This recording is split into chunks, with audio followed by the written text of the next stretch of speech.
I mean, there are always the ones who are different, who haven't had those experiences, maybe white collar crime, and there's always a few people from a background of privilege within the prison system as well, the odd judge or guard or whatever. Um, but yeah, it's really. I think that's a really important question. Yeah. Yeah. You had mentioned earlier about a lot of the women have experienced a lot of trauma in their life, Oh yeah. Oh yeah. and just how maybe a question maybe I could try to ask women is, how they feel that has impacted their lives now, and based Yeah. on either their identification, their identity, Yeah. the experiences that they had when they were inside. Yeah, I mean, I think one of the things I think women are becoming much more vocal about saying that they've experienced trauma. Like trauma is a word that's gained traction over the last while, so they would be more likely, but they use it almost as a kind of a like when people say they've experienced trauma, you're never really sure, are they talking like, what are they talking about, what trauma are they talking about, because they don't actually define it. So it's kind of a catch-all phrase, but you can pretty much be aware, you can be pretty much sure that they're talking about probably sexual abuse at some stage, that they're talking about rape and sexual assault around along the line across their lifetime. um, and violence, physical violence, and domestic violence. But they use that term much more freely than they would have used in the past. There's a real acknowledgement that wasn't there in the past, that they've experienced trauma. So trauma is that kind of catch-all that kind of covers that. Whereas in the past, they wouldn't necessarily have talked about sexual abuse or anything else. Until they'd maybe worked with somebody for a long period of time or knew somebody really well, and they might disclose then. Um, like it's the trauma experience I think is massive. I'd say probably 99%, 98% of the women have had experiences of trauma in the past. Of who I work with anyway, who I've worked with. And the other thing I think is then they continue to experience trauma, the trauma of the systems, the trauma. So it all becomes layered. But I think the impact of trauma then on the relationships, because a lot of the trauma has been experienced at the hands of men. Well, now women too, like, because a lot of the women will talk about things like emotional neglect and quite a lot of emotional cruelty and physical neglect by mothers as well. So it's not all men, but in terms of more kind of like violent and sexual assault and sexual stuff, it's nearly always men.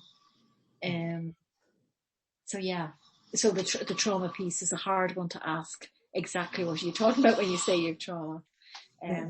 that can be hard. Um, and I mean, in my study, I didn't ask direct questions about any of those things. But women talked about it, quite openly in some ways. But I didn't ask direct questions at all. Um, which begs the question: if I had asked a direct question, I probably would have actually had more than the women, mentioning their experiences, even more from mentioned those experiences. Yeah, so the trauma What piece is. and what do you think is the lasting effect on the mental health of the women that you're working with? As a result of their past experiences of. I think it's nearly everything. Like I think it's like, because that's one of the things actually that came to mind when you were saying that about trauma, is that there is that notion, I think, of women as women who have had a history of drug use, or who've been in and out of prison, that they are in many ways they're stigmatized, so the damage is long lasting, but also they're very often seen as damaged goods as well. Like they're seen as damaged women. I mean, I've heard people say, these women are very, very damaged women. That they're very, they've been traumatized. And as a result, like, it can be that people can be victimized and experience things as victims, but that doesn't necessarily mean that they don't victimize others, or that they don't, communicate very poorly, or that they don't hurt others, because they actually have been damaged. Not that you can't undo that damage or hope to undo that damage, but they have also been they have been damaged, but they have survived.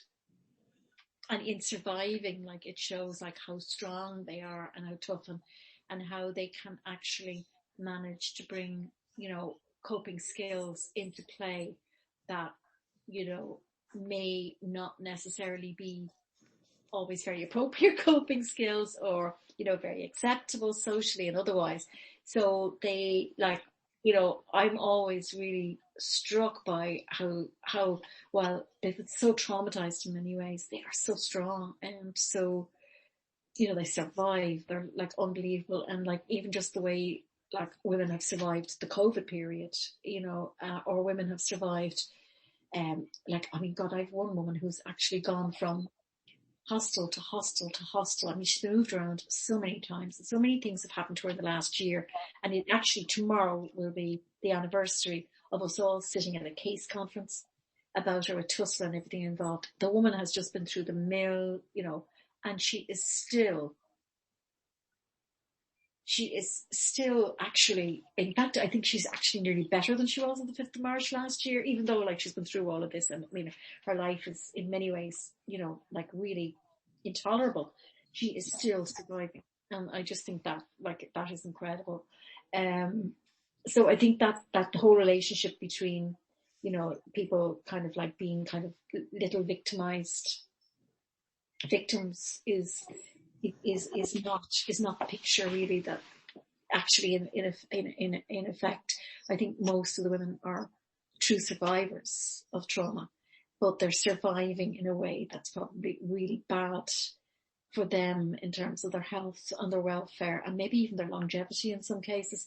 And then also, I think sometimes the mental health piece can never get properly addressed, because there's so much to be undone. And I do think that whole thing with trauma is around, like, really providing a very safe place, where women can actually, slowly but surely gain trust in others, and slowly but surely heal.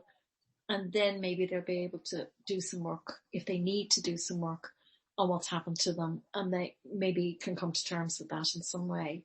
But we do know, like, the trauma is beginning to kind of throw up all sorts of things. Like, you never really leave trauma behind. It comes with you. It's part of you. It needs to be integrated into your life nearly, rather than just, this massive attempt, so to say, to be all over, and, I'll be perfect next week.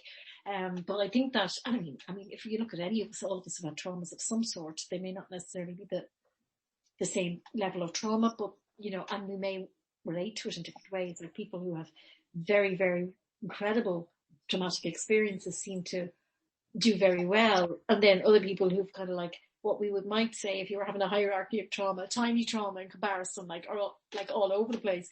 So it's very hard to judge on that kind of trauma resilience and strength and resilience. And then on the other hand, the kind of victimization piece. So I think that the women like, a lot of the women I've come across, like, they're so incredibly strong. They're so incredible in terms of resilience. And I suppose it's around that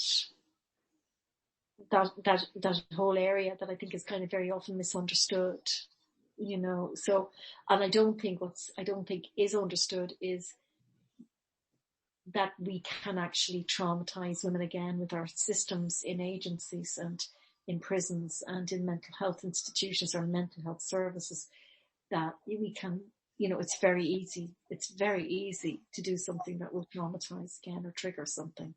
And I think the prison, for God's sake, in terms of, like, you're being locked up, like, it doesn't matter if you're in a room or, a house as opposed to a cell, it's only semantic at the end of the day. You're denied your freedom, you're locked up again.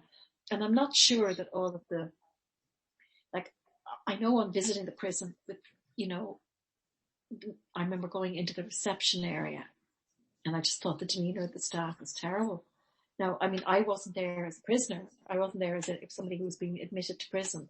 And I just thought, well, first of all, I think they probably thought we were just a group of do-gooders anyway, but just and I mean, I know there are some very good people who are mentioned as being in that particular area, so I don't want to kind of, but just, when you go in behind that door in the Docas, to go through the admission system, which I would never do because I just walk in, and I was, able to just walk in the door